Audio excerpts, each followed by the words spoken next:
Ek wil vir jou vra oor die need, Albert. Ek het jou storie al gehoor van wat jy vertel dat jy in 'n arm huis groot geword het.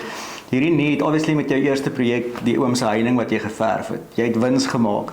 Het jy altyd gefokus om soveel as moontlik van jou wins terug te druk in jou besigheid om verder te groei, of het jy ooit die behoefte gehad om hierdie leefstyl van jou van arm groot word te gaan verander en aan te pas, of was jou hoof fokus om die hele tyd te herinvesteer in jou besigheid? Ek het Robert Kiyosaki se Rich Dad Poor Dad gelees toe Het ons almal nie, man. toe ek in laerskool was.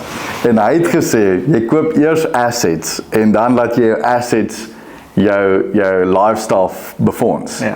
En hy het ook 'n reël gehad, jy moet 30% van jou inkomste invest. Nee, dit was in Rules of Wealth, wat ek gelees het, ook op laerskool.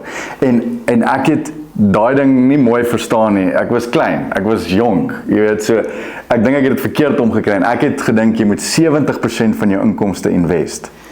So ek het daai reël vasgemaak in die begin van hoërskool rond toe ek soos 14, 15 jaar oud was, het ek gesê, van al my geld wat ek maak, invest ek 70% en ek leef op 30%. En van toe af is dit nog altyd my reël, even vandag nog. Ek invest 70% van my inkomste, herinvesteer ek in bates in goedes wat die wealth kan bou, en ek leef net op 30%. So as ek by skole praat en as ek met mense praat, sê ek, okay, wel, wanneer kry jy die Range Rover? Wanneer jou 30% genoeg is. Wanneer kry jy die Rolex watch? Wanneer jou 30% genoeg is. Wanneer vat jy jou familie vir 'n uiteet? Jy weet, wanneer jy 30% genoeg, wanneer vat jy daai girl op 'n date?